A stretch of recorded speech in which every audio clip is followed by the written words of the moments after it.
evening. Tonight we'll have two meetings of the Board of School Directors for the North Penn School District. The first will be a special action meeting to take care of some personnel, a personnel issue, and then we will adjourn that meeting and go into our regularly scheduled committee of the whole meeting. So at that point, the first item on the agenda is a resolution for Dr. Ray Fike. Do I hear a motion? So moved. Second. It's moved by Redcamp, second by Allen. Any questions? All those in favor say aye. Aye. Opposed? Nay. Motion carries.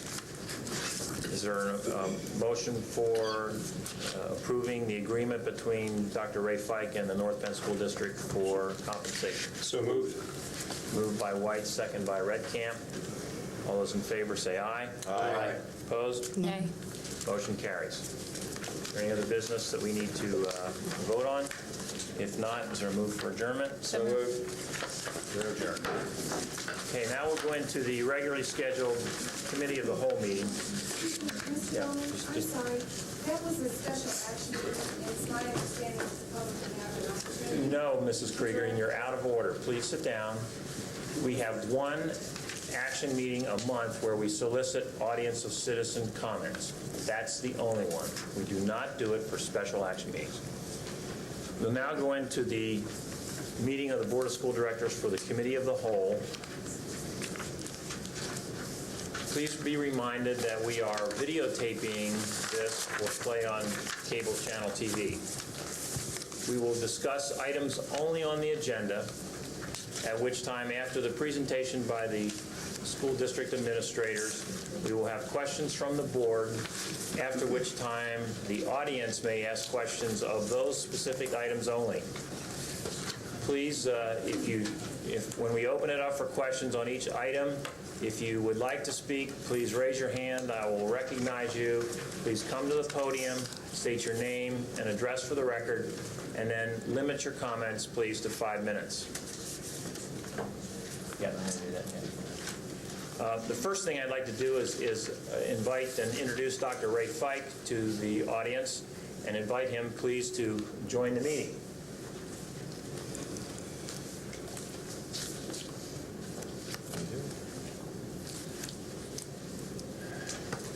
Congratulations, Ray. We're looking forward to having you serve us, and welcome. Thank you.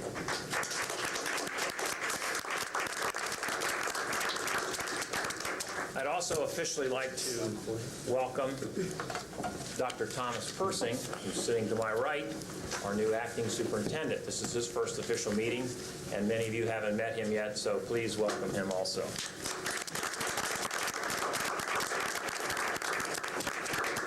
And before we get on to the agenda, I have one other item I'd like to comment on, and that is that this is the first meeting of the new year. And over the new year, our marching knights participated in the Fiesta Bowl National Pageant of Bands, finished second nationally, as well as, that was overall, as well as getting some first prize for some individual competitions. So the marching knights, all the students, and Ted Heller and the folks that helped and accompanied the band to put together all the work there to be commended, and congratulations to the entire Marching Knights group. All right.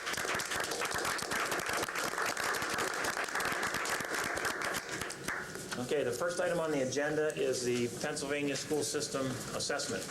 Judy, going to cover that tonight? That is a mouthful. We've been informed by the Pennsylvania Department of Education that the Pennsylvania System of School Assessment Testing is to occur in February of this school year. The specifics that the district has received to date I've included in your board packets, but what I'd like to do is just give you a very brief overview of how the PSSA testing came to be. School districts really have been involved with statewide testing for more than 20 years. And some of you may recall that the first testing program started by the state was the Educational Quality Assessment, or the EQA. In the literature we received, they said 1970, around that time. I took a look just out of curiosity back in our archives, and I found information given to a school board in 1963 about the EQA, so it was a long time. The purpose of this particular test was to provide data to schools for curriculum and planning purposes. There was a second testing program that the state initiated called the Testing for Essential Learning and Literacy Skills, also referred to as TELS, and I know many of you are familiar with that. The primary focus for that particular test was to be an early warning system to identify students that have problems in reading and math. Following the TELS testing, the Pennsylvania System of School Assessment was developed, and the goal of this particular testing program that we're discussing this evening is to assess a broader range of student objectives in reading, written language, and in math. Additionally, this particular test will assess the school district's educational performance in order to initiate the improvement of programs. I have with me this evening Dr. Carol Terozzi, who is our Supervisor of Reading and Language Arts, and also Mr. David Deckler, who is our Supervisor in Math. David and Carol are going to talk to you this evening about the levels being tested and also the content of the particular test that we're discussing. I will tell you that in your literature, you may see reference to outcomes, and I don't want you to be nervous about using that particular word because I know that's one of the buzzwords. When you look at the outcomes, and Carol and Dave will address those, I want you to be thinking in terms of goals of education for students, because you will see that these particular goals are similar, if not the same, as the goals we have for our students here in the North Penn School District.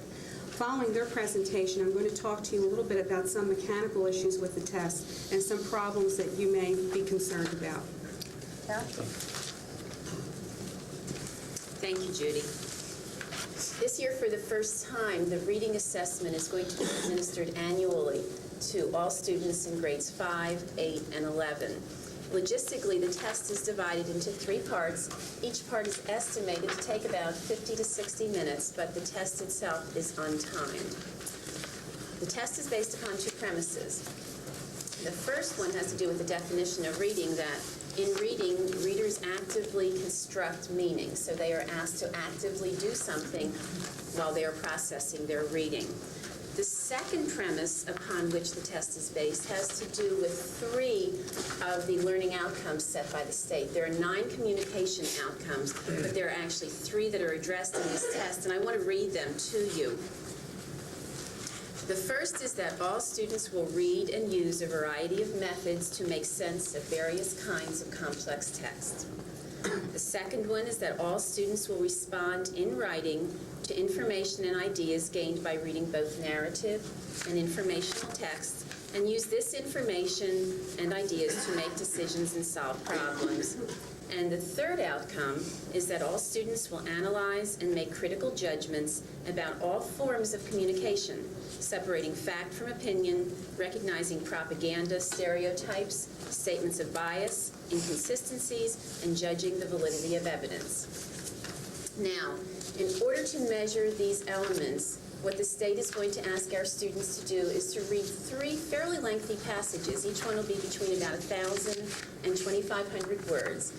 And in response to those passages, which may be narrative or informational, students will be asked to respond to multiple choice items, which is something with which they are familiar already. And the second thing they will be asked to do is actually respond in writing to certain questions about the reading.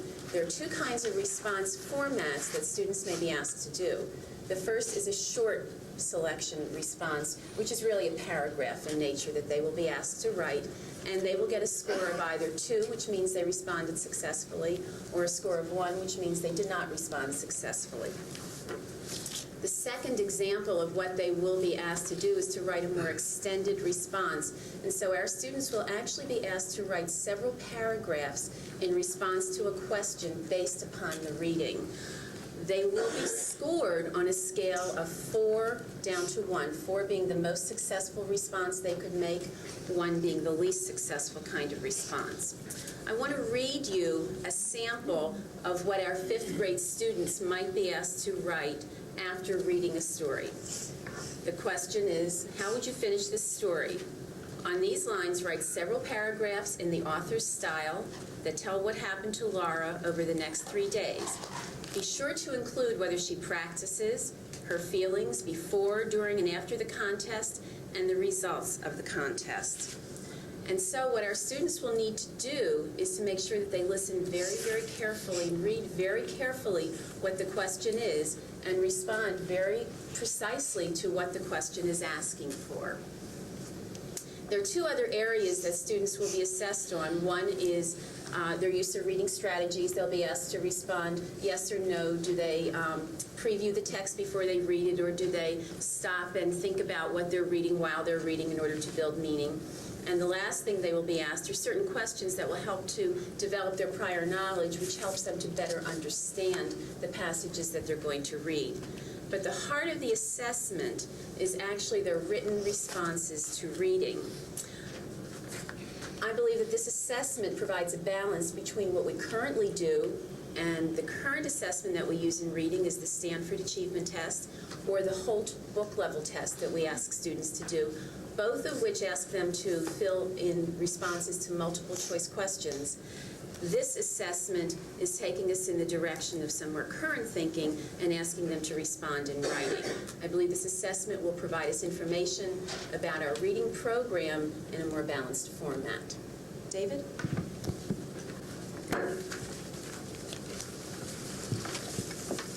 I'd like to talk about the math test, the math component of the PSSA briefly. Similar to the reading test, our students in grades 5, 8, and 11 will be involved with 3 50-minute sessions during the testing interval. And those are students in 5, 8, and 11, as I just mentioned. The basis for the test is around some of the outcomes that Mrs. Clark asked us to describe, and so I will do the same as Carol has done. I will read the goal that relates to the mathematics outcome here. And it says, each student shall become proficient in the use of varied mathematical processes and applications to solve challenging problems and to create new ways of understanding information. Now, related to that goal, there are 6 specific outcomes that I will not read. However, they are detailed about mathematical performance and are within the mathematics handbook that's been included in the handout for school board members. You would see mathematical sort of descriptions there. Now, the nature of these tests is based on a number of content areas that would probably be described as a broad range of content in mathematics, not simply based around computational skills.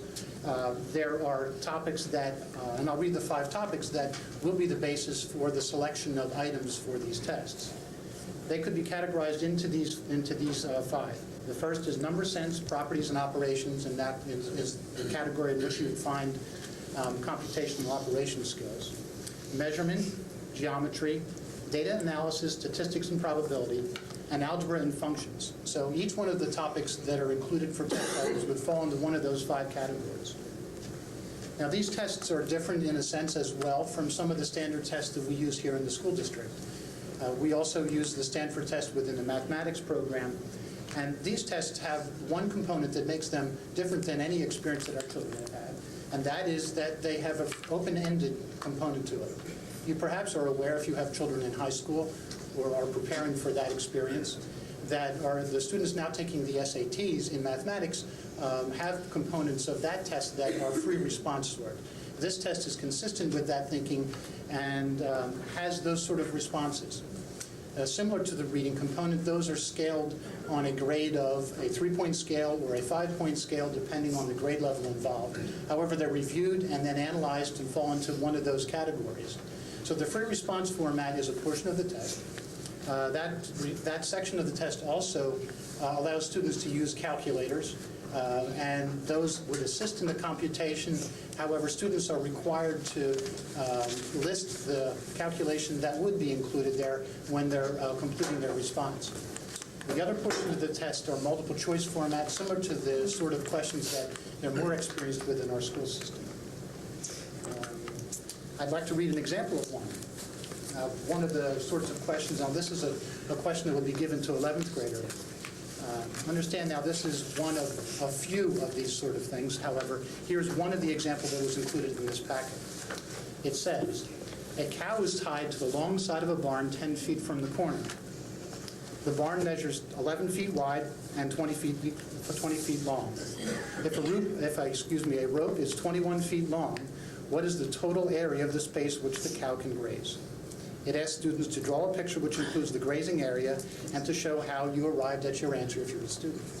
So as much as that may seem like a simple question, if you would consider the diagram involved and the calculations involved, there are actually a series of steps needed for students to go through to compute the answer to this and to represent the solution to this problem. That problem haunted us all day. We're still waiting for the answer. Feel free to jump in with the answer. We're hoping you would. He has enough rope to hang himself, is the answer. 794 square feet. The writing assessment, 794? oh, figured it out. We knew if you wrote That was my guess. Are we going to figure that out? Okay. The writing assessment is somewhat different than the reading and writing in that it will be administered only once every 3 years, and it is administered to students in grades 6 and 9. The purpose of the assessment is, again, to provide data about either a school or a district's writing program, and it is based upon one of the 9 communication outcomes, being that all students write for a variety of purposes, including to narrate, to inform, to persuade in all subject areas. And so what our students are going to be asked to do is to respond to one of 9 possible topics in one of 3 modes of writing. It could be a narrative mode of writing, a persuasive mode of writing, or an informational mode of writing. They will be given 2 40-minute sessions on 2 consecutive days to actually develop the piece of writing. On the first day, what they will do is do some thinking about the topic and actually write a draft. They may use a dictionary, they may use a thesaurus, they may use a spell checker to help them with spelling at this time. The second day, they go back and they actually revise and write their completed copy of their draft. And this is based upon the idea that few of us write a completed document the first time around, but actually need some time in real life to take some time to process that. This also will be scored on a scale. This is a 6-point scale, and students will be given a number between 2 and 12 because their papers will be read by at least 2 readers. And it's based upon 5 characteristics of effective writing. Those characteristics are focus, content, organization, style, and conventions. And I too would like to read you a sample, and this is one of the informational prompts that the students could have. It says, think about discoveries or inventions that have affected our lives. Select one. Write to inform someone about this discovery or invention and tell whether it has been good or bad for society. And then it lists specific things that they want the student to remember while they're writing. For example, give enough information so that the reader will know what the discovery is. Use words in well-constructed sentences effectively. So there are a number of directions that students are actually given to help them achieve this successfully. We have given a writing assessment to 5th graders and 11th graders. This piece will be given to 6th and 9th graders, so it will give us another piece of information about how our students are writing and how our writing program is doing. Some issues that I thought you would be concerned about, I'll review with you. I had an opportunity to talk to a Robert Gelding at the State Department today. Dr. Tarozzi also called the other day, and we got pretty much the same information, so we felt pretty good about that.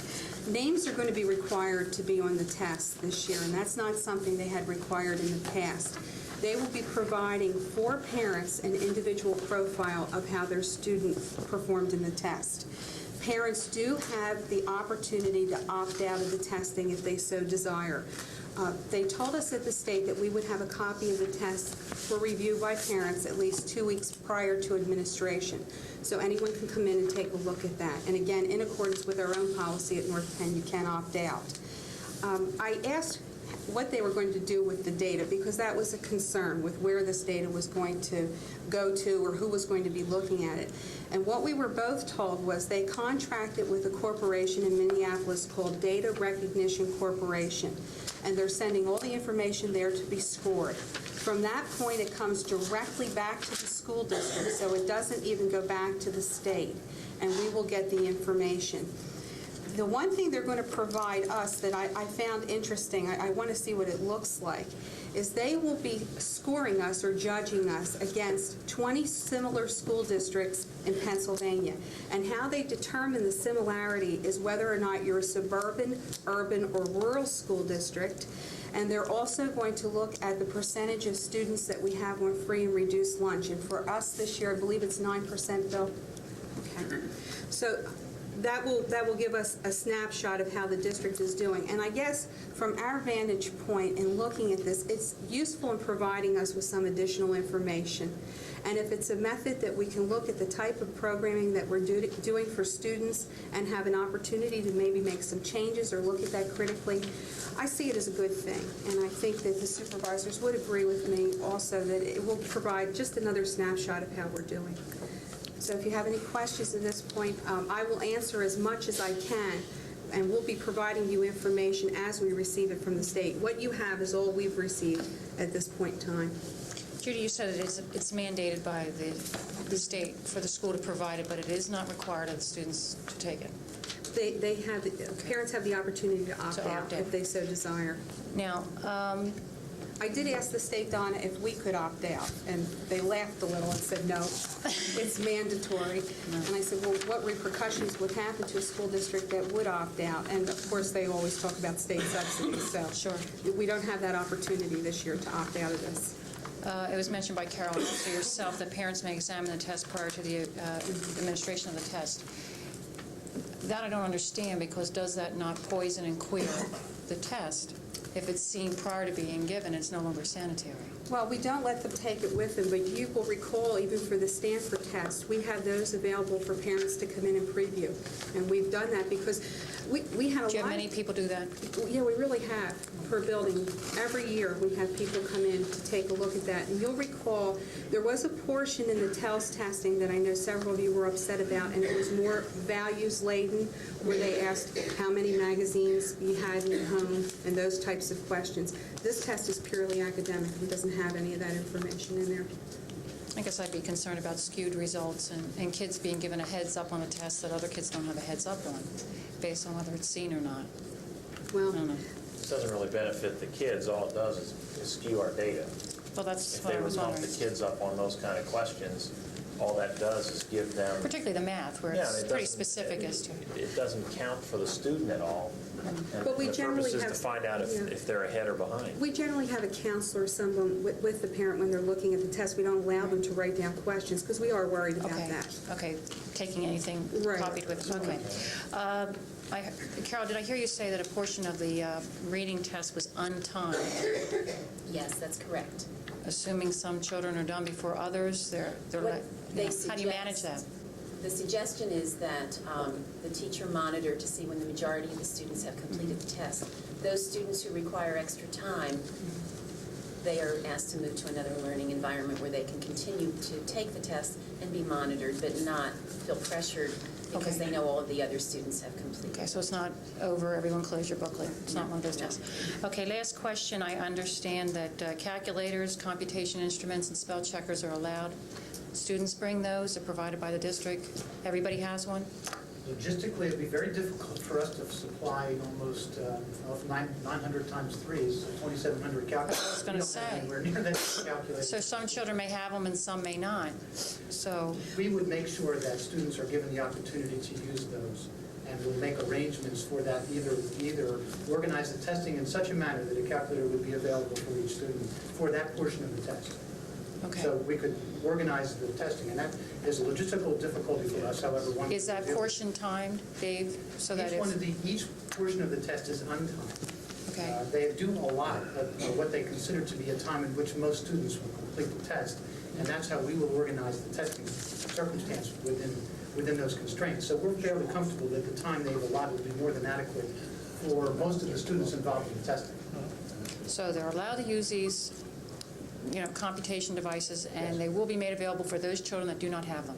Yes. So that everyone has a fair, it's a level playing field, Certainly, right? yeah, we certainly wouldn't use it if only a portion of our students would have the opportunity to have them, because how would we select who would get it and who wouldn't? Absolutely. Thank you. I have a question. We've spoken or heard about EQA, TELS, now we're on to PASS. Is there any continuity of scoring and evaluation that we can see, that we can compare one group of testing to the other over the course of time? I have to go back and dig some of that stuff out, and that we do have all of that testing and all the information for But those years. can you can you relate an EQA test to a TELS test score? You can. And Okay. you can make subjective judgments about the scoring that both of them provide. But each specific test had a goal that I talked about in the beginning. A different goal. A different goal. Right. And this one seems to me markedly different than what they were doing with TELS. When these tests were kind of forced to administer them, do they really provide any value to North Penn, or is it just for the state to collect more information? I would really like to think that this information that we're going to get, we will look at critically. And anytime, it's data, and data is good. I mean, it may not be, we won't hang all of our hat on this test, but certainly gives us another way to look at the school district. And I am curious to see how we will compare to those 20 school districts. I'm not even sure what school districts they are at this point that they are going to be comparing us to. Carol, when I was reading through the booklet we were given, I was reading about how the, what I would call the composition type tests are scored. And if I remember, they're each will be read by two different people, and if there's too far spread, there'll be a third person to be the referee. Is there any, whenever I hear things like that, I get concerned about consistency from person to person, from day to day, from week to week. Can you alleviate my fears with that? There is what's called inter-rater reliability. These people are trained, and there are table leaders and chair people who actually go around to see whether or not they are coming close to one another in the same kind of scores. This kind of scoring has taken place in many other arenas in which there have been two people reading it and scoring it, and there is a really high degree of inter-rater reliability from doing this. We've done some of it internally where we have tried this, and we have been surprised at how quickly people do respond to those kind of criteria in very much the same way. I know that we have also scored our students this way with the Metropolitan Achievement Test in writing, which we have sent out, and they also have been read by the same kind of process, two readers, and then they send it out to a third. This is not a new way of scoring what the state is doing now. Okay. And Dave, on the math, was that a cow or a horse? It affects my answer. Thank you. Cow, okay. It's not how much grass you need, it's how much area can it go. Judy, in your professional judgment and your two colleagues, do you believe that this test will represent a means by which you can utilize to improve or enhance the educational quality of North Penn? I think it's a piece of information. Again, I would not say we're going to put all our apples in this basket, but it certainly is a piece. And I think any time that you can get information on how you're doing, it doesn't hurt to have a report card. Asking the question in a different way, is this a worthy use of student time? Yes, it is. I feel it is. Judy? Thank you. Judy, when we discussed this, we talked about opting in, and I didn't miss the beginning of it, but all I heard you say is opting out. Right. Our policy, you'll remember that each year in August, I talked to the board about representational consent, and back in 1992, we really limited the amount of information that we're allowed to keep on a child or collect without parent permission. So we will send out permission forms for this test, which is in line with our policy. We're not just going to send information and say to the parent, you get back to us and opt out. We will actually, yeah, they will opt in. Thank you. And that's in line with what we're doing here. It's a question related, Carol, when you were talking about them writing an essay, short essay regarding something that's been beneficial to society, and also in line with what Bill was saying about the maybe it being a little bit too subjective in the evaluations of the compositions. Where do we get into judging what one person may see as good for society while other ones see, other people's value system may see as detrimental, and is that a part of judging this, or is it supposed to be strictly on their ability to present their case? The writing is actually scored on the rubric, which looks at the content of the writing in terms of, are they focused on the topic? Is it well organized? Have they constructed their sentences adequately? Have they used good mechanics? The actual content of it, whether or not you and I agree that the tractor was a good instrument to invent, is not anything that is assessed. It's whether or not you can make a case and organize it well, stick to the prompt, stick to the focus, and present it adequately. So So parents there's are no seeing value questions in like terms of that, that they should realize that that's not supposed to be a part of the consideration. That's correct. Just as we shouldn't be judging Mr. Persing at which side of the high school issue he's on, right? And Judy, with this, will the teachers be having a questionnaire? Because the other districts that I know of that were in a wave ahead of us that have taken the PSS, they have had staff information and staff ratings involved in this, and I do know that there's been some questions on some of those districts on where those comparisons, such as which 20 districts they were matched up with because it's To our knowledge right now, no, Vicki, but I have not seen the entire packet. We have information on what the types of questions will be, and I'll look at that and I will let the board know. Okay, because I do know some employees that have had these reports come back to their districts on the staffing and school judgment level. Right. They've had some concerns. David? Judy, in light of your opinion that this is a good use of students' time, should we be applying to the Department of Education to give the writing test every year? Well, I'd really like to see how everything goes this year and see how the results come back. Take a look at that and then revisit that topic. I don't want to give you a definitive right now till we go through this one time. So we've not given the writing test Not in this format. No, Not in we this haven't. format. As Carol has said, we have used another instrument for writing in this district over the past several years. So I'd like to see what we get from this first, see how it looks, share that information with the board, and then let's talk about this again. Don't forget. I won't forget. I know you'll remind me. Judy, on the service in Minneapolis that's going to review and score them, since the names are on them, I'm a little concerned about student privacy.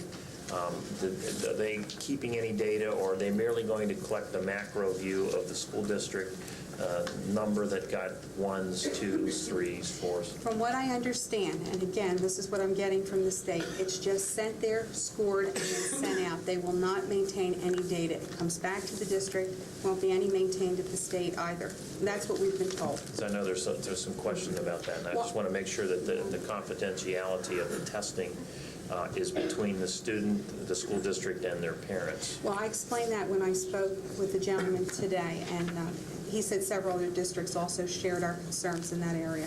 Well, I think it's a great idea to do this. If we find one child that's more or less slipping through the crack, that we haven't identified a reading deficiency or a math deficiency, then it's well worth it to do it. And also allows us to give us a macro look at how we're doing on our program compared to other school districts. And if we're falling behind in someone that's at least socially economic area that should be a similar school district to ours, then it's something that we need to take a closer look at there. So, no, I think it's a good idea.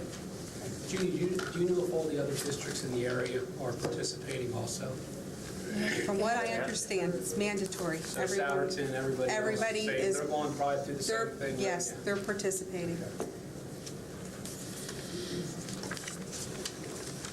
Any other questions from the board? Are there any questions of Judy or Dave or Carol from the audience? Mary Ann?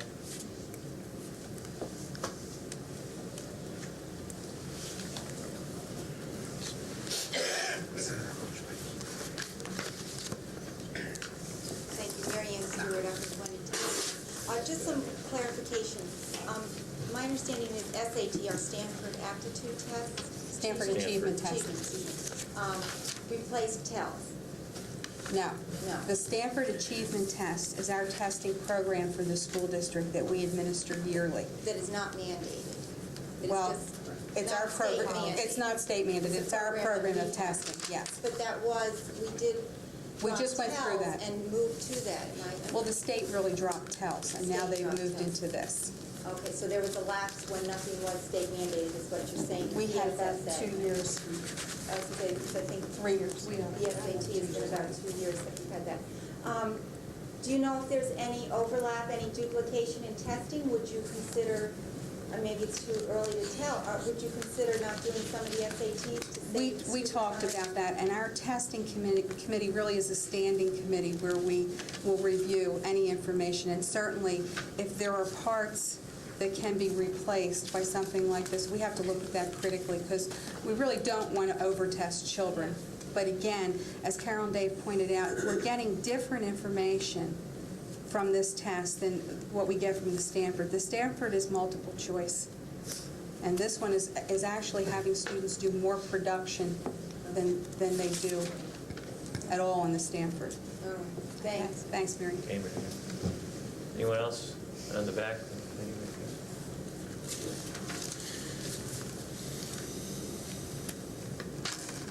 My name is Eleanor O'Cotney.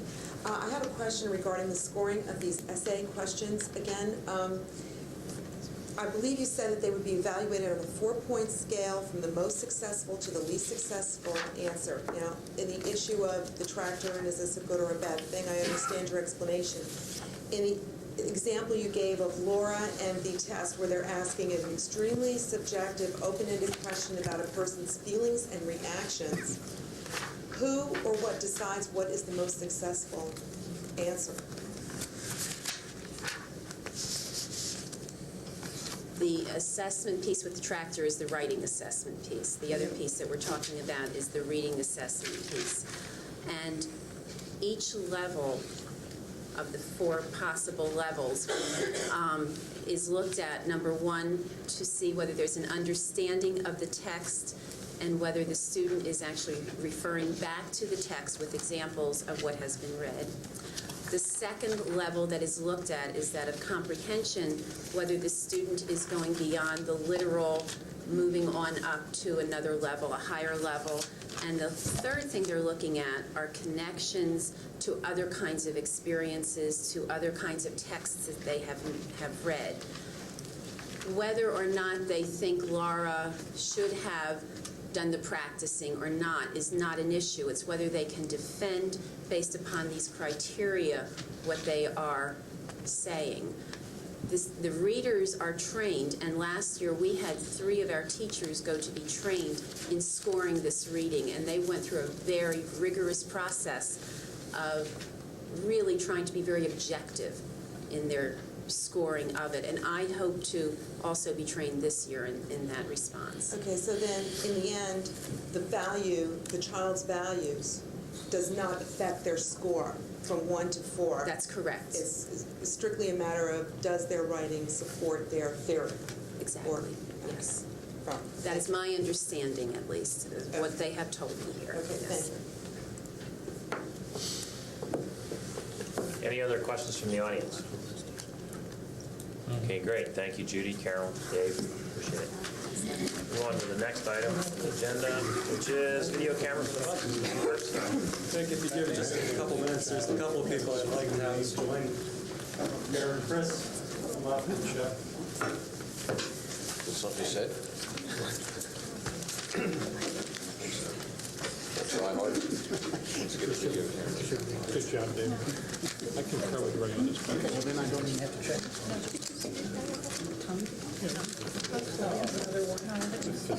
Bill, that may not work for the camera.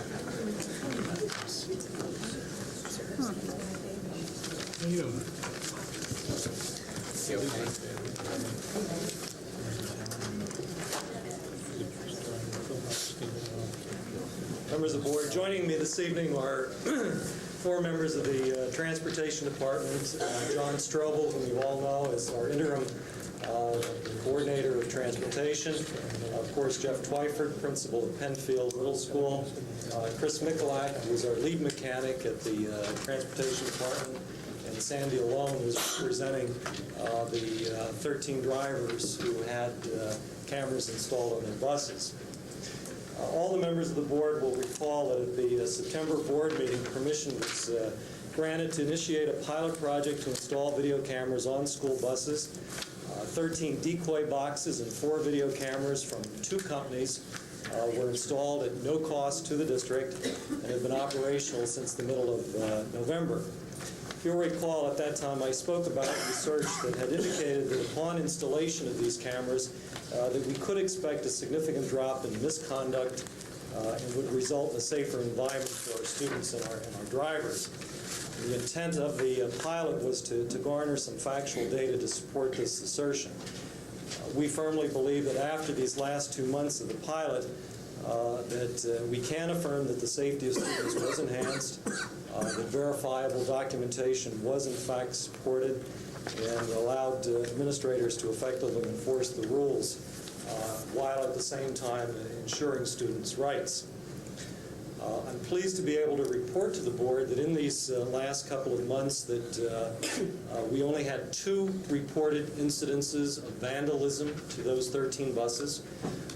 You'll recall that I had reported an average of $10,000 a year over the last 3 years in repairs to seats. And in these 2 months, we had 2 reportable incidences. It's not unusual in the course of a week for a driver to write up a dozen or so conduct reports. On these 13 buses, we had, in fact, 6 conduct reports submitted. As part of the original rules and regulations, and the board will recall that that was a proviso that we would come up with procedures under which this pilot would be operated. I submitted copies to that. They're attached to the green sheet. Concurrent to that, we did adopt an administrative regulation that is slightly different from what is printed on the green sheet, but I felt it was important to give you a copy of the rules that were operated under during that period of time. We did have one incident which Jeff will talk to in just a couple of minutes that where we were able to use the videotape as verifiable documentation of an incident that happened. But at this point, I'd like to ask John if he would, since he oversaw the implementation of the ongoing pilot, to give us some background and some feelings that he had from the drivers. Thank you, Bill. Just as a short overview, during the work stoppage, we received 13 camera boxes and 4 cameras to begin our pilot program. And the first 2 days after students returned to school, all 4 cameras were in use. Over the next few days, I reviewed those tapes and found generally good conduct from our students on the buses. There were 2 incidences, however, and Jeff will go over one of them a little bit later on. The other one was an elementary student who could not stay in her seat during the whole ride, and she was also roughhousing with fellow students. In that case, the principal took the tape, called the parent, talked with the parent about reviewing the tape with the student and talking about the inappropriate behavior. And we haven't had any report of continued behavior from that student.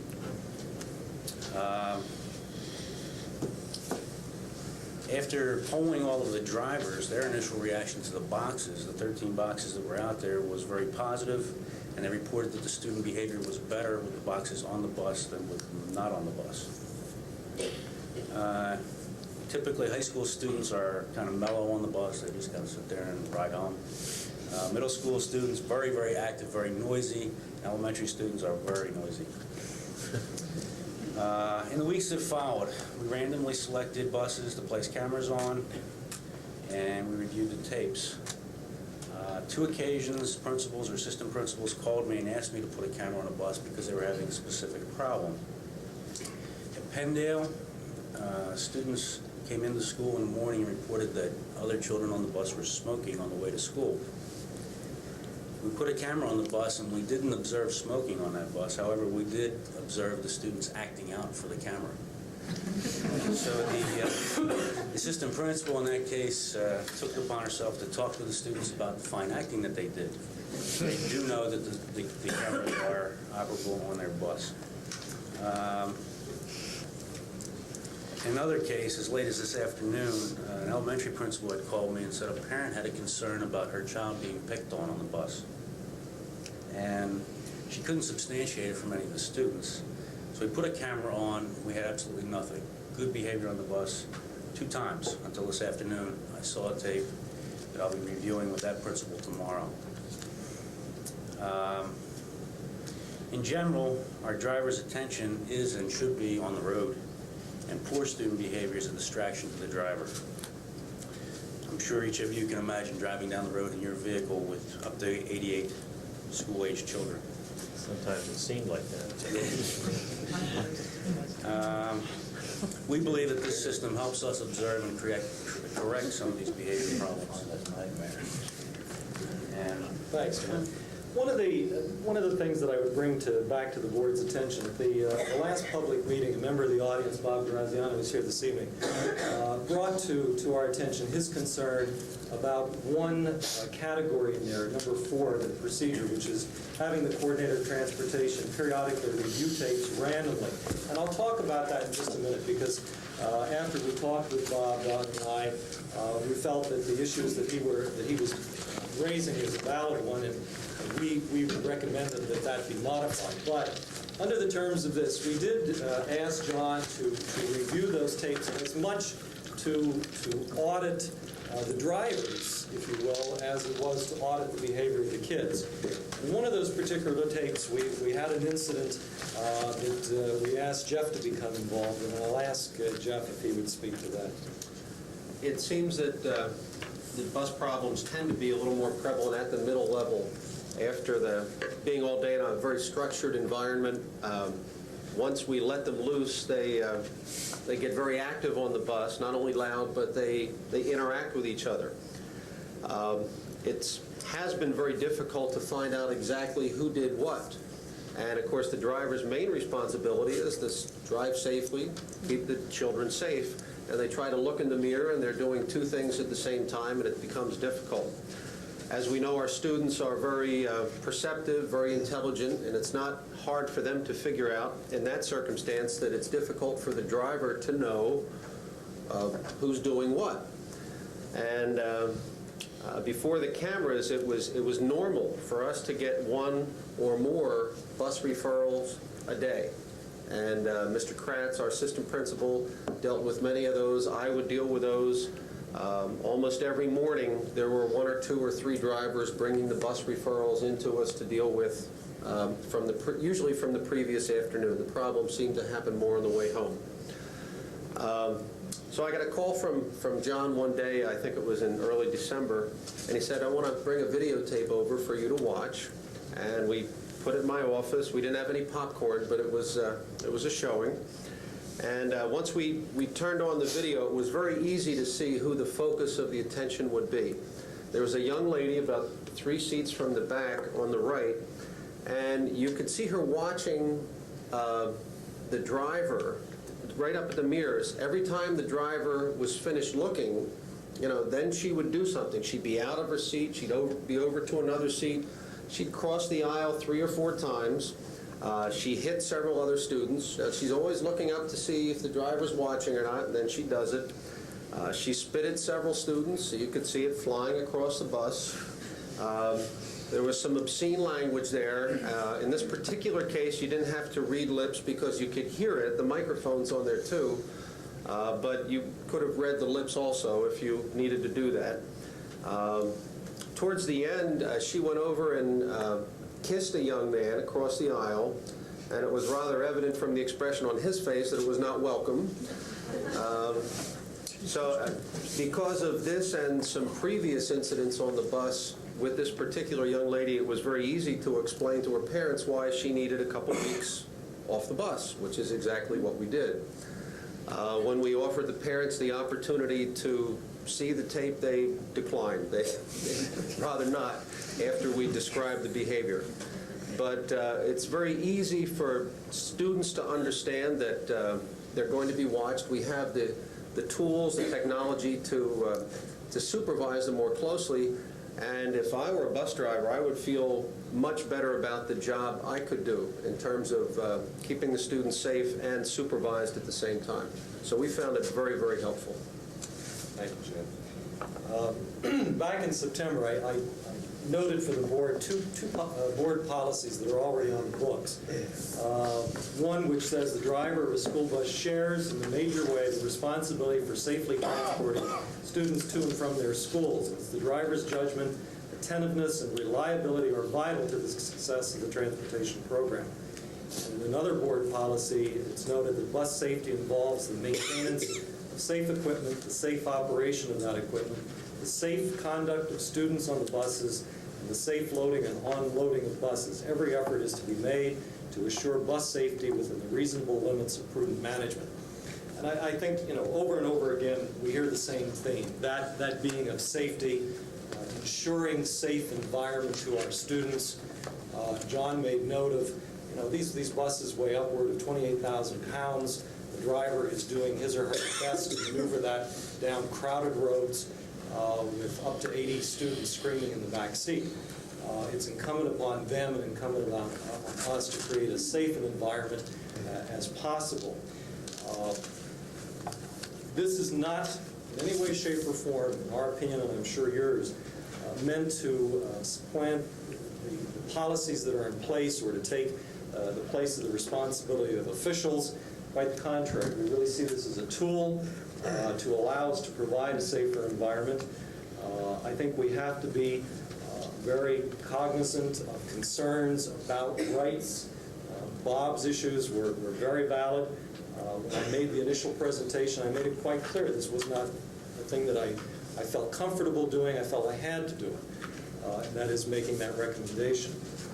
Bob had suggested that the 15 days that we had originally suggested that these tapes be held be reduced to 10. That certainly doesn't change the intent of what it is we're trying to do, and we can live with that very, very comfortably. The other thing is that Bob had, as some others did, a real issue with our, I think the term was going on a fishing expedition, if you will, through these tapes and looking for problems. One of the suggestions that Bob offered was that only under reasonable suspicion, in lieu of required periodic review. And again, that does not change the intent of what we want to do. I think that's a very reasonable thing. So we have already accepted that, and the administrative reg has been reissued. At this point, we feel that we've had a very successful pilot. The question, if you'll recall, I think it was Mrs. Schur asked me at the last meeting, how are you going to pay for this? We have documented since the 1992-93 school year, the district has expended $32,884 repairing seats. Since September of this year, we have spent $8,174 alone. Since the beginning of this school year, $8,174. The way I propose to pay for this, quite frankly, is the savings that we will generate by not having to repair all these seats. We've been averaging $10,000 a year. We're proposing to release a bid that would ask for prices for 85 boxes and 8 cameras. I had originally quoted the figure of $10,000, and I would anticipate, those were budget figures that I had. I suspect that if we were to purchase all 85 and 8 of those cameras, that it would be over the $10,000. When those bids come back, we can see what it looks like. What I might offer as a compromise is that we buy 4 cameras the first year, 4 cameras the second year. That would bring us in at that estimated figure of $10,000 this year, and then an additional $4,000 next year. So that's how I would propose to pay for it. If those savings do not materialize, the logical answer is that we would look to the reserve funds of the district to help pay for that. The other thing I would mention to you, as you all know, we have been without a permanent coordinator of transportation since September, so we do have some significant savings there over the last 5 months, and I do believe that we have that $10,000 at this point to make that investment. So my recommendation to the board is that you give us the go-ahead to solicit those bids. We'll be happy to answer any questions that you might have. Bill, are you asking for 4 cameras for 80-something buses? No, the rule of thumb that we found was 10%. So we would be looking for 8 cameras to cover 80 buses. We would like to put the bid out for 8. If it comes in excess of $10,000, which I suspect it will, Bill, you can decide as a board whether you want to allow us to spend that money. I would ask that you would. If If you feel that it should be broken into Phase 1 and Phase 2, then I would say we would purchase the second set of 4 the following year in the 95-96 budget. Okay, thank you. Bill, I really appreciate you answering to the entrapment questions that arise from the scanning of the tapes, looking for those and then having behavior that wasn't recognized by the driver herself or himself. Regarding the buses, the cost of the items and how about the restitution from vandalism? I do know some of these kids do get caught, mine included, and we do recover some funds when some damages are done that way. But how about, are you able to, I don't know whether it falls into the entrapment issue, if we notice damage at, a certain seat of the bus and then the camera's available to try to pinpoint who the culprit was through the camera's vision of who was sitting in the answer to your original question is yes. We do ask for restitution if we're able to prove that the child damaged, and Jeff can give you more information on that. In the past, oftentimes, there was just no way to prove it. Right. And the way you do it in this particular case is we ask the driver to review the condition of his or her bus before the run. She would be able to then verify that all the seats were as they should be. The camera would identify the kids who were sitting in row such and such, and then she or he would audit that bus after the run, and you'd be able to. If there's a camera there, though, you would consider that just cause is the signs of vandalism and to review that, to look for that if there's a camera. The administration would bring the kids in and grill them, if you will, find out what they've done or not. Right. Thanks. I really appreciate it. Bill and John and staff, one of the things I like the best about the use of the cameras is that it takes some of the pressure off of other students who bus drivers ask to be witnesses. Did you see such and such? And we all know that no child wants to be a narc, wants to be put in that position, and fears retribution if they did participate and with the adults that were questioning them. So I'm glad that this alleviates that witness situation that sometimes kids are unfairly put in. Don, I'm glad you're mentioning that. I meant to mention that in what I was saying, that in the past we had to rely frequently on kids asking other students, and it puts them in an uncomfortable circumstance. It really does. And this can pull them right out of that, so I appreciate you mentioning that. And from what I learn about kids on buses, and I use the buses here in the district, thank God my kids are walkers, but I feel we can fix seat damage. We can fix vandalism. But kids that are picked on, abused, smacked, molested, or inappropriately, aggression on them, that doesn't heal or fix as easily as those seats do. And that I appreciate. The random selection, though, of who gets the real boxes and who does not, which buses.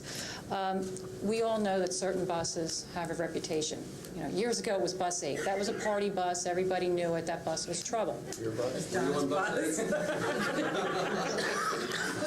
Only when we didn't have sports. I took the sports bus. But the buses with the reputations, you know which buses they are. Can we get away from random after a point and just key in on buses we know to be trouble? If we suspect for any reason, or we hear concerns from students, we hear concern from a driver, and we would like a bus to have that camera more often, we can certainly ask for that. Okay. We've been told that we can.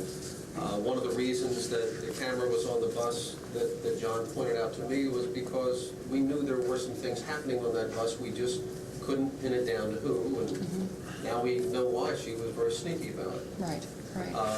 And if somebody is getting picked on the bus, and we can't figure out who's doing it, we don't want to put students in the middle, certainly we can have the camera put on there a little more frequently. Plus, the victim doesn't always want to tell, because it could be retribution or more of the same later, and that's a shame. Just a last final comment. I know when personnel with Fred, we had heard from drivers from time to time, they wanted to feel more supported. They wanted, more support from principals, from, teachers, and I think this aids the kind of support that they're looking for as drivers.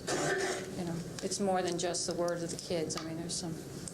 I'd like to mention, if I could, since we're talking about drivers, that I feel, it's been my experience, they do an excellent job in doing the things that Bill talked about, inspecting the buses between every run, very diligently checking their vehicle, make sure that it's that nothing has happened to it, and also they really do their best to try to balance supervising kids and keeping things safe. I think they recognize that they have a greater responsibility to stewardship of those buses than even we do. So I think it's good all the way around, and I totally support what Bill wishes to do, President Bowman, and hope that we have consensus and move ahead with it.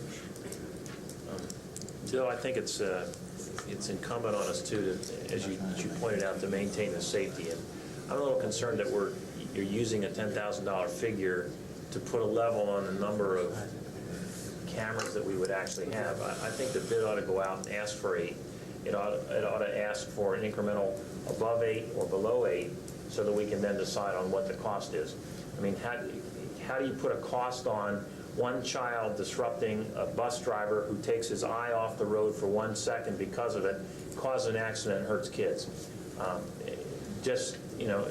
To us, that money is well spent, because sooner or later, the kids are going to know there's a good chance that there's a camera on the bus. And if I act up, I'm going to get caught, and I'm going to be walking for 2 weeks. And, I think that they'll get the message real quick. And I think it will be a definite deterrent, if anything. And to me, that's money well spent in trying to maintain the safety. We'll structure the bid like that. And as I said, when the results of the bid comes back, the board can then give us direction as to whether they want to buy a whole package or things. Good. That's good. Well, as I understood, you mentioned also that it was also to monitor the bus drivers themselves.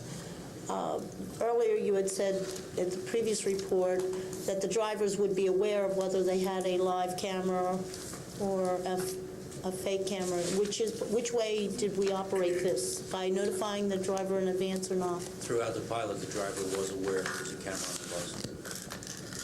One thing that we made very clear, Vicki, to all of the drivers, that when that camera was running, it was as much a testimony to their ability to control the bus as it was a documentary of what was happening on that bus. We felt, in discussing with the Drivers Advisory Committee, that they needed to know when that camera was on the bus. However, as management, I think we need to reserve the right that if we have reason to suspect, reasonable suspicion, that a driver is causing a problem. And I think as management, we have the right to put that camera on that bus and to monitor that behavior too. But I think generally speaking, I think we need to tell the driver that camera's on. I just wanted to clarify which way we were going. Okay. Thank you. Since we asked our bus driver to be here and you got all dressed up for this, could we hear your feelings and opinion of the camera system, please? Well, as I had told Bill, as soon as the camera was put on, the horsing around stopped. I've driven a bus for many, many years. Ken Weir knows that. And this year, till the strike came on, I had written more conduct reports than I ever did in all the years that I had driven. And when the camera came on, I haven't written one since. I think you have said what I thought I heard before, which is this is more of a preventative measure than a gotcha measure, which is really nice to hear. I don't care if we don't catch anybody as long as we don't have the behavior problems. So if we prevent it, I think it's a real good investment. Thank you. Bill, excuse me, whose figure was the 10% figure as far as the number of cameras? That was silent witness. In the documentation that we had gotten from silent witness, it was recommended that it was not necessary to put a camera in every decoy box. If you rotated, if you bought 10%, if you covered 10% of the decoy boxes with live cameras, that was enough in a typical school district to meet the needs. So that's where that 8 cameras is coming from. We have 81 buses on the road on any given day, so we're saying 8 cameras, 1 for every 10. And again, I don't know. So we would put boxes in all of the buses. Right. Okay. So I guess to elaborate a little bit on where Dick was coming from, if we bought 8 cameras to cover that, the 10% rule, that still does not leave you extra cameras for problems? and I guess that's where my concern might be. If you wanted to put 10% in a normal rotation, it doesn't leave you anything extra where there might be a problem. I don't know if that really affects the plan, if it's a big deal or not, but it was a thought that occurred to me.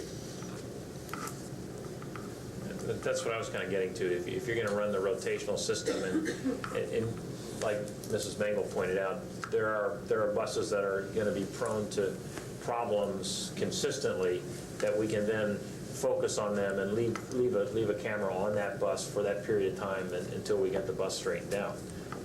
You know, to have one or two spares. A concern of mine was we had 4 right now. What was the reliability of those? If we had any in the shop for repairs? I mean, our buses aren't exactly limos the way they bounce around. And when you're talking a video camera, you're talking a pretty sensitive piece of equipment. Only on the rougher roads did we see a problem with the camera bouncing around. Most roads, not a problem. Did it cause any of them to fail and have to be repaired? No. Failures. John and I did some checking. Of course, you know, the companies always give you a list of people to contact for recommendations. Every person I spoke to, John can speak for the ones he talked to, they all said that in the school districts that I spoke to, most of them have been in operation for 2 years. And generally speaking, they've had few, if any, breakdowns. When there has been a breakdown, it's been a 1-week turnaround. So the idea of having 1 or 2 spares is a good one. And we're running VHS-type tapes that get how many hours per play? Is it like 1 day, 1 bus, 1 tape, or is it 3 tapes per day? We're running VHS-C, which are the small top-loader tapes.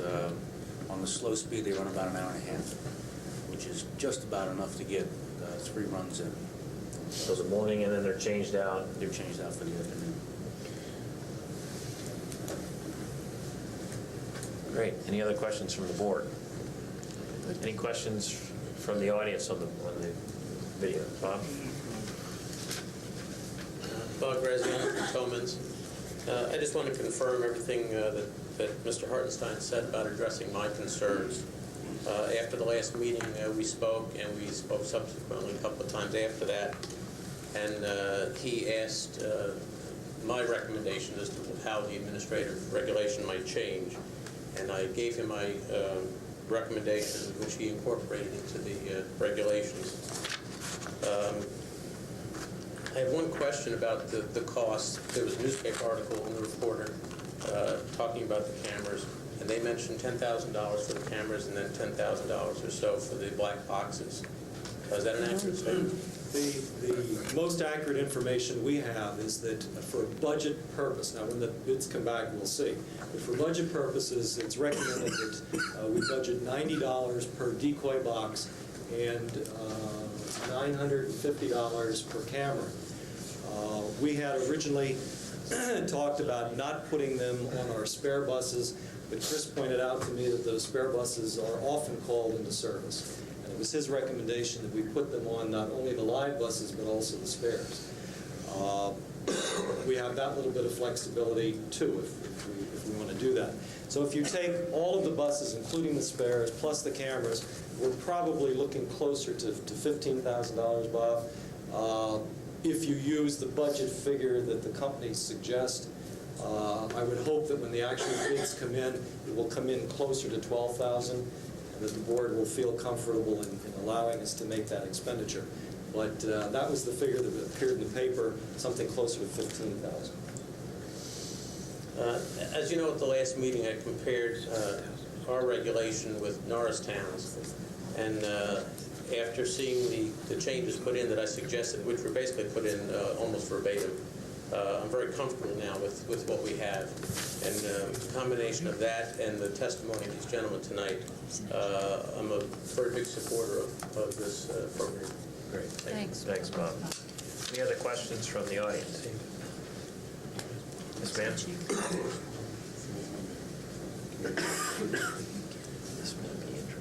My name's Barb Tennyson. I live in Lansdale. I just wanted to let you know that, at first I wasn't too sure that I liked the idea of video cameras on the school bus. But now, after thinking about it for a while, I said, yeah, that's a pretty good idea. I'd like to suggest the possibility of expanding the use of video cameras into perhaps using them in, like in the school buildings, the principal's rooms, vice principal's offices, administrators' offices, to sort of alleviate some of the concerns that parents might have of what may be going on in there. I'd even consider putting them in the classrooms, because I know there are concerns that go on in the classrooms also.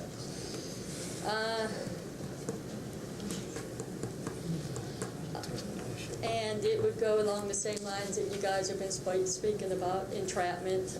What if a driver is causing, what if a principal is causing, what if a teacher is causing a problem, unfair witnesses, unreliable witnesses, abuse of power, retribution, entrapment. I just want to, make that suggestion. Thank you, Barb. Any other questions or comments about the video cameras? Okay, great. Thank you. Thank you, gentlemen. Appreciate the report. And we'll get Art back in here, and we'll talk about Glen North. Here he comes.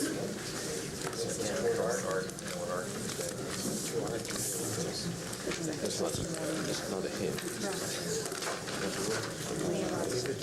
One of the directors out here. Yeah, one of the two should get here pointing us to us or something. Of course, there's no reason. I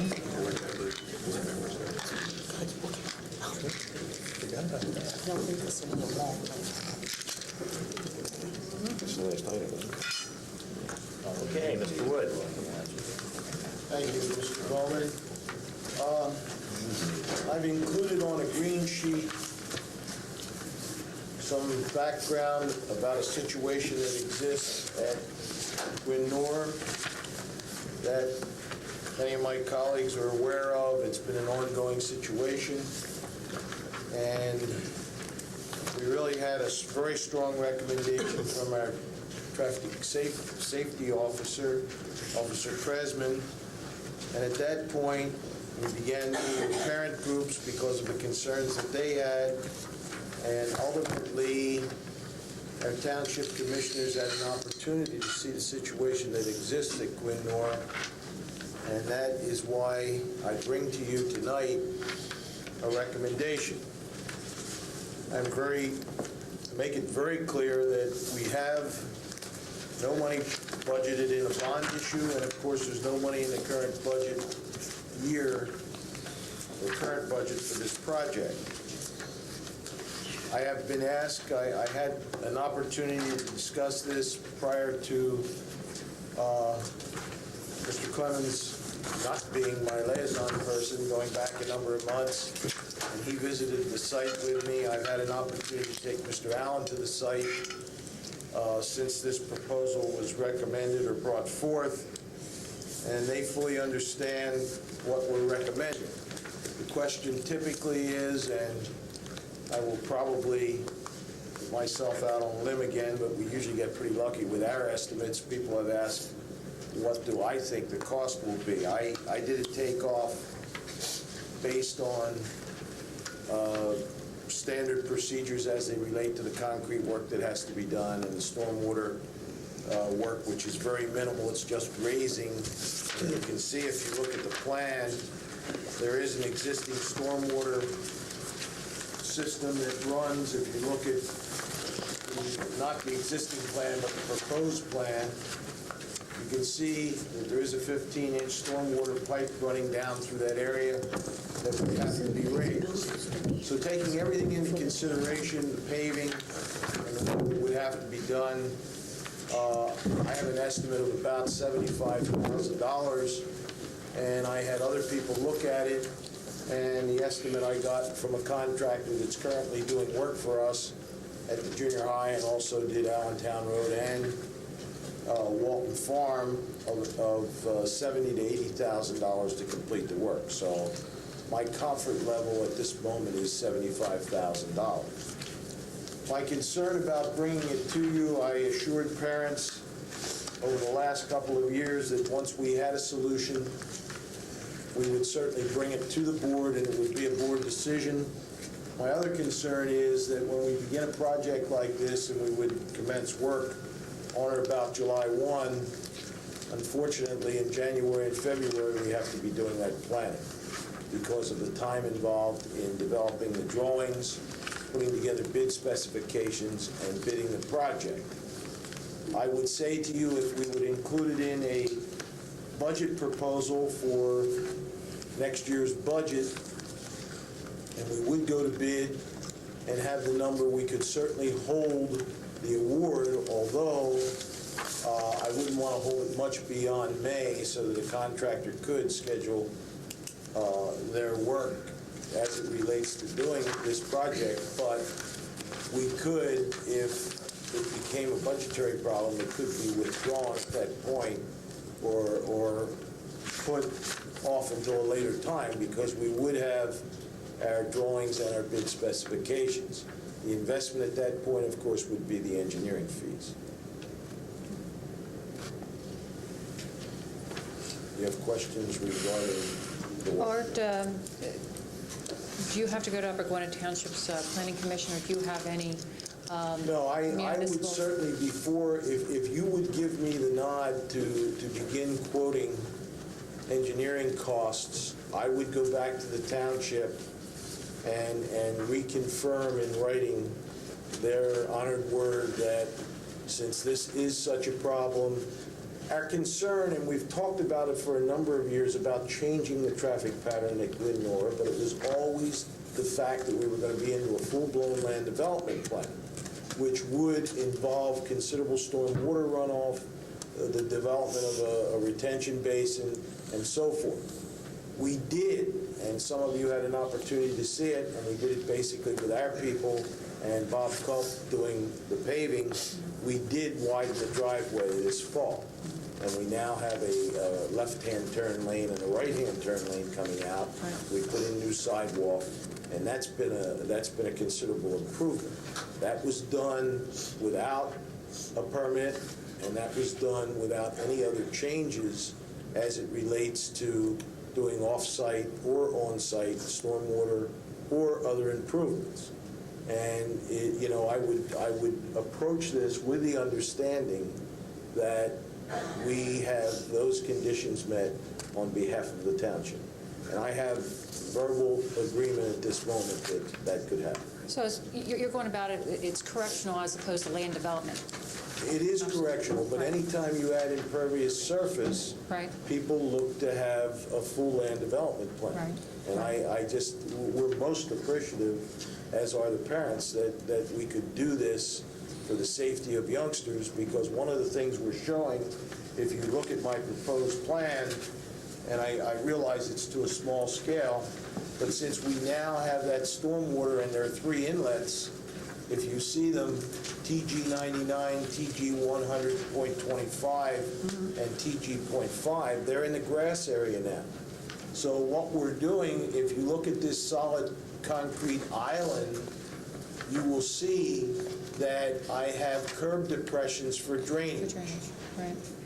A small dotted area. So we will be taking the water that would typically cascade off of our existing paving area, and that would be coming through those depressions and being caught in the existing stormwater. So we're comfortable, even though we're adding some impervious surface, that we're not adding a stormwater problem. You had a number of assemblies last year, and I think compounding the problem there at Gwen-Nor is the fact that North Penn Athletic Association and some of the Little League teams there really congest and impact that entire area in this very situation when they have activities on the same night. Last remark, I see here a parent had provided the engineering plans. That was pro bono. So I guess thank yous in order from the board, Mr. Bowman. That's it. I'd like, go ahead. I just wanted to check, Art, we are adding parking spaces, in fact, over there, Yeah, which are badly needed. We gained 20 additional parking spaces, which is will be most helpful. I'd like, sorry, Dundee? Go ahead. I'd like to comment that if you've ever gone to some of these smaller, older elementary schools at dismissal time and see the number, or when they're going in, and saw the number of parents that are picking up and dropping off their children with not a particular spot to do that. They're running between buses. You've got buses coming in, you've got children running back and forth. It's amazing that nobody has been hit up to this time period. And I think anything we can do to help alleviate that is worth investigating.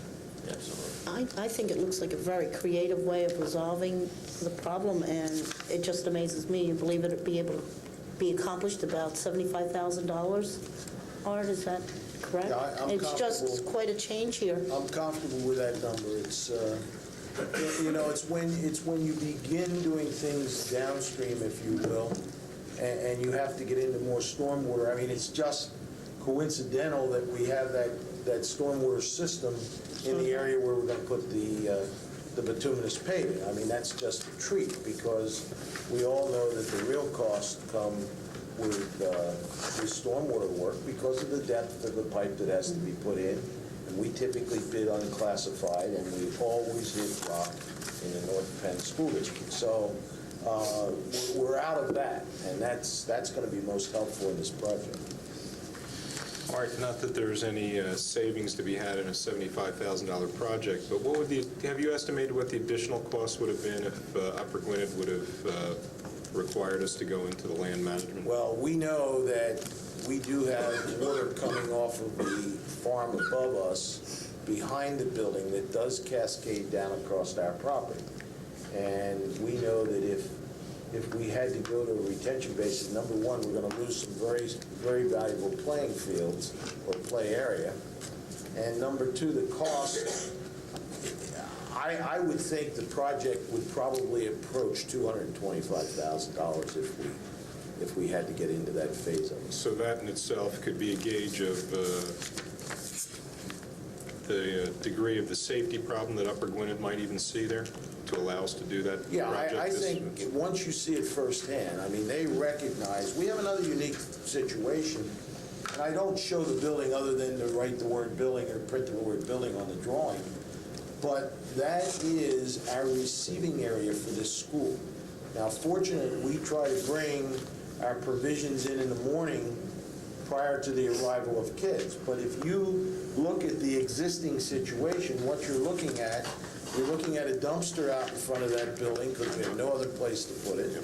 You're looking at your bread deliveries, your food deliveries, your milk deliveries, commingled with buses and cars. Yeah, I've seen the trucks parked there. I mean, the thing we will do, bus traffic will be the only traffic coming in that upper area when parents are typically bringing youngsters.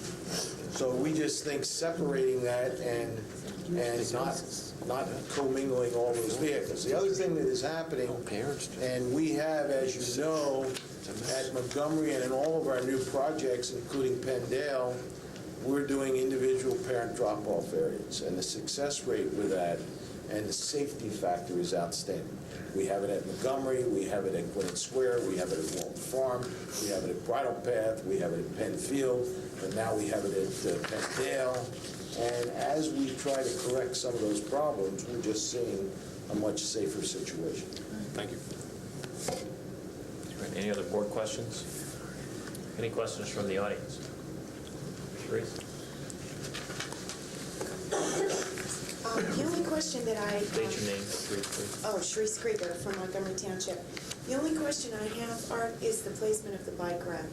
I'm a little concerned with children placing their bikes in this area so close to where the buses have to go by them. One of the things you see there, our children typically will bring their bike down the existing sidewalk that you see on the left side of the drawing. They will have to cross, and that will continue to be a crossing problem. There will also be youngsters coming in Kathy Lane. One of the things you see around the bike rack are bollards that are set in the blacktop. Each of those small dots, you will see there are 2, 4, 5 bollards around the bike rack, and then 2 bollards in front of the trash pickup. Our trash pickup is preferably, and they hold pretty true to the schedule, somewhere between 6 and 7 a.m. So we're not commingling bikers and bikes when we're picking up our dumpsters. And quite frankly, that's only 2 days a week. We're Tuesday and Thursday pick up at that building. So the bike rack would be placed behind the bollards there. But then where would the children make their cross onto the school? This is a walkway, this center island, even though you have depressions in the curb depressions, that is a sidewalk situation. So they would come up the sidewalk and they would cross where we have a stop bar for buses. They would cross, and we would have supervision, whether it be a teacher or a custodial person, where they're crossing that cross-hatched area in front of the stop bar. And it's something, quite frankly, Sharice, that with the bike rack being movable, if we look at it throughout the instructions, and if we decide there's a better place, we had talked about putting it up on the lawn area behind the handicap, but then we realized the youngsters biking in Hancock and up the driveway walkway, and they'll be on the walkway, then have to cross one more traffic lane to get to the bike rack. But it's something that we can certainly take a look at. Okay, and my only other comment is if we don't have any funding in the bond issue, I'd like to hear some discussion about where the administrators would propose that this money come from. I think that this is a very typical example of some of the concerns that many of us in the community have had in relationship to the bond account spending. When we have situations arise like this, there's no money available. So I'd like to hear some discussion and maybe some recommendations on the part of the administrators on where they feel the money should come from. Thank you. Any other questions or comments from the audience? Great. Anything more from the board? We're adjourned. Thank you. An executive session? Oh, there'll be an executive session after the meeting to discuss.